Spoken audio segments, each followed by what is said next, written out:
तो दोस्तों ट्रैवल और माइग्रेशनोलॉजी के आज की इस वीडियो में हम बात करेंगे कि कनाडा इतना अमीर और इतना डेवलप होने के बावजूद वहाँ पे इमिग्रेंट्स क्यों चाहिए। इमिग्रेंट्स यानी कि जो लोग जो सारी दुनिया से आते हैं और कनाडा में बसते हैं।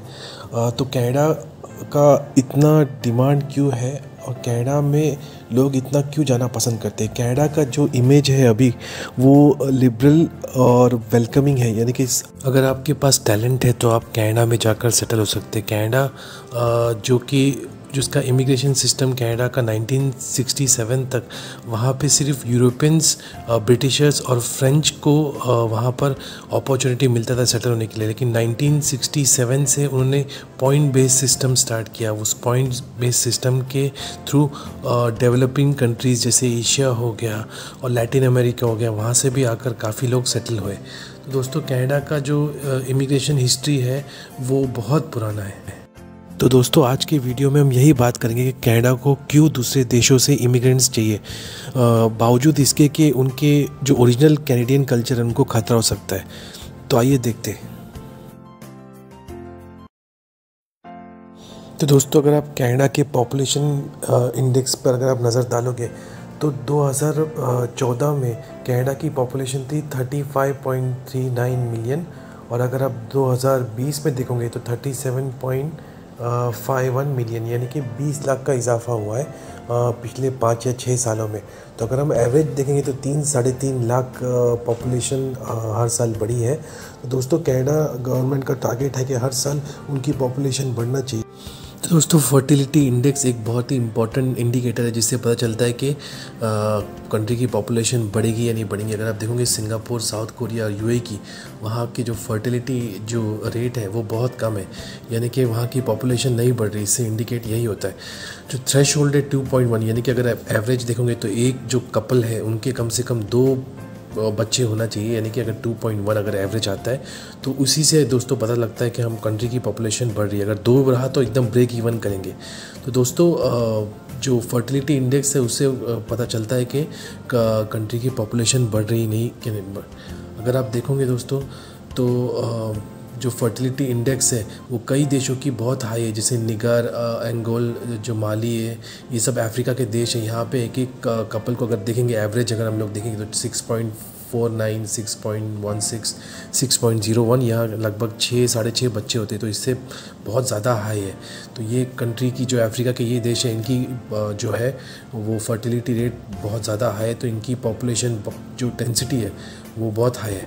अगर आप कनाडा की फर्टिलिटी इंडेक्स देखोगे तो 1.5 है, जो कि 2.1 से कम है, यानी कि कनाडा की जो पॉपुलेशन ग्रोथ है वो नहीं हो रही जितना होना चाहिए। जो उनके गवर्नमेंट का टारगेट है कि पॉपुलेशन ग्रोथ होनी चाहिए। तो इसलिए जो एक रीज़न है कि उनको इमिग्रेंट्स चाहिए, वहाँ पे इमिग्रेंट्स आए और जो लो फर्टिलिटी इंडेक्स है कनाडा का उसको कवर करे दोस्तों। तो इसीलिए वहाँ पर हर साल जो इमिग्रेंट्स आते हैं दोस्तों, तो वो जो उनकी लो फर्टिलिटी इंडेक्स है, यानी कि पॉपुलेशन ग्रोथ उनका नहीं होता है, तो उनको वो कवर करते हैं दोस्तों। अगर आप देखोगे तो जो इमिग्रेंट्स हैं उनकी वजह से काफ़ी पॉपुलेशन ग्रोथ हुआ। तो गवर्नमेंट का जो टारगेट है पॉपुलेशन ग्रोथ का वो पूरा हुआ है। अब हम देखते हैं कि कनाडा के जो परमानेंट रेसिडेंट्स है वो कौन सी कंट्री से सबसे ज़्यादा आते हैं। अगर आप देखोगे तो इंडिया से सबसे ज़्यादा आते हैं। अगर 3.5 लाख परमानेंट रेसिडेंट्स अगर वो पूरी दुनिया के लोगों को देखते हैं तो उसमें से लगभग 86,000 इंडियंस को देते हैं, जो कि बहुत हाई है। लगभग अगर देखोगे तो 1/3 से थोड़ा ही कम है। तो इतने ज़्यादा इंडियंस को प्रेफर करते हैं कनाडा में, क्योंकि दोस्तों इंडियंस वहाँ पे बहुत जल्दी एडजस्ट हो पाते हैं। और जो कनाडा के रिक्वायरमेंट्स है जैसे कि एग्रीकल्चर सेक्टर में काम करना या जो लेबर इंडस्ट्री है वहाँ पर इंडियंस जो है वो गैप फिल करते हैं। तो इसलिए कैनेडियन गवर्नमेंट भी इंडियंस को काफ़ी प्रेफर करती है। तो दोस्तों अगर आप देखोगे तो इमिग्रेंट्स वहाँ पे कैनेडियन इकोनॉमी को कैसे बेनिफिट करते हैं। अगर दोस्तों समझो अगर एक इंडियन से अगर वो वहाँ पर कनाडा में जाता है तो पैसे लेके जाता है, इमिग्रेशन की फ़ीस देता है, जो पीआर रेसिडेंसी की फ़ीस है वो वहाँ पर देता है। तो वहाँ से जो भी पैसा है वो गवर्नमेंट की तरफ जाता है। और दोस्तों वहाँ पर जब जाएगा तो वहाँ पर भी खर्च करेगा तो उनकी इकोनॉमी को बूस्ट थोड़ा सी मिलेगा। उसके बाद दोस्तों जो भी अगर वहाँ पे जैसे कि कोई इंडियन है अगर वो जाके सेटल होता है तो उसके बाद उसके रिलेटिव्स भी जाएंगे या उससे मिलने के लिए उसके जो चाचा भतीजे मामा मामी भी जाकर सेटल होंगे। तो दोस्तों और इंडियन कम्युनिटी बढ़ेंगी, अगर वो इंडियन कम्युनिटी बढ़ेंगी तो वो और मनी वहाँ पर स्पेंड करेंगे, और अगर मनी स्पेंड करेंगे तो उनकी इकोनॉमी और बूस्ट होंगी। तो दोस्तों इसलिए कनाडा में कोई इमिग्रेंट्स चाहिए। उसके बाद अगर इंडियन कम्युनिटी बनेगी तो ज़रूरत है उनको खाना भी चाहिए, उनको वहाँ का उनके टाइप का रेस्टोरेंट्स चाहिए, उनकी चीज़ें चाहिए। तो वो चीज़ें सारे मतलब फुलफ़िल करने के लिए वो लोग ट्रेड करेंगे इंडिया से, और वहाँ पर और लोगों को बुलाएंगे तो इकोनॉमिक एक्टिविटीज़ बढ़ेंगी, ज़्यादा ट्रेड होगा। तो इससे दोस्तों कैनेडियन इकोनॉमी को काफ़ी बूस्ट मिलता है अगर वहाँ पर और लोग जाते हैं। अगर फिर बाद में अगर देखोगे तो अगर इंडियन कम्युनिटी या कोई भी कम्युनिटी अगर वहाँ पर बनती है तो उनको मिलने के लिए विजिटर्स भी जाएंगे। अगर विजिटर्स जाएंगे तो कैनेडियन जो टूरिज़्म सेक्टर को फ़ायदा होगा। तो दोस्तों ये एक मल्टीप्लायर इफेक्ट है। अगर एक कम्युनिटी जाके बसती है और उसके बाद जब कम्युनिटी जाके बसती है तो वो कंट्री के बीच में ट्रेड रिलेशन और बिज़नेस रिलेशन भी बहुत स्ट्रांग हो जाते हैं। अगर आप देखोगे तो इतनी स्ट्रांग इंडियन कम्युनिटी है तो वो इंडिया से बिज़नेस ट्रेड भी करेंगी और बहुत सारा पैसा कनाडा में वो लाएंगी। तो यही कारण है दोस्तों कि वो एक मल्टीप्लायर इफेक्ट होता है अगर कम्युनिटी जाती है।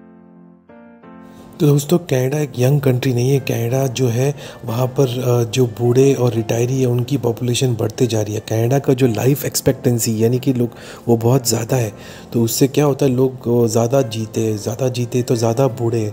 अब कनाडा को दोस्तों यंग और एनर्जेटिक लोग चाहिए जो जाके उनकी इकोनॉमी को चलाए, और इसके कारण इमिग्रेंट्स जो जाते हैं वो काफ़ी हार्ड वर्किंग होते हैं और एम्बिशियस होते हैं। तो दोस्तों ये भी एक कारण है कि कनाडा को इमिग्रेंट्स चाहिए, क्योंकि जो उनकी बूढ़ी पॉपुलेशन है वो ज़्यादा प्रोडक्टिव नहीं है। इसमें अगर वो देखते हैं कि यंग जो इमिग्रेंट्स होंगे वो उनके इकोनॉमी को बूस्ट करेंगे और उनको इकोनॉमी को चलाएंगे। इसके बाद दोस्तों वहाँ पर जो लाइफस्टाइल है और जो कल्चर है वहाँ पर बहुत ज़्यादा डाइवर्स स्टेट है, उससे लोग वहाँ पे शादी लेट करते हैं। शादी लेट करने के बाद दोस्तों उनके वहाँ बच्चे नहीं होते, तो उनकी जो पॉपुलेशन ग्रोथ पर फ़र्क पड़ता है। तो इससे दोस्तों इमिग्रेंट्स उनको वहाँ पर चाहिए ताकि उनकी पॉपुलेशन को आकर वो स्टेबल करें।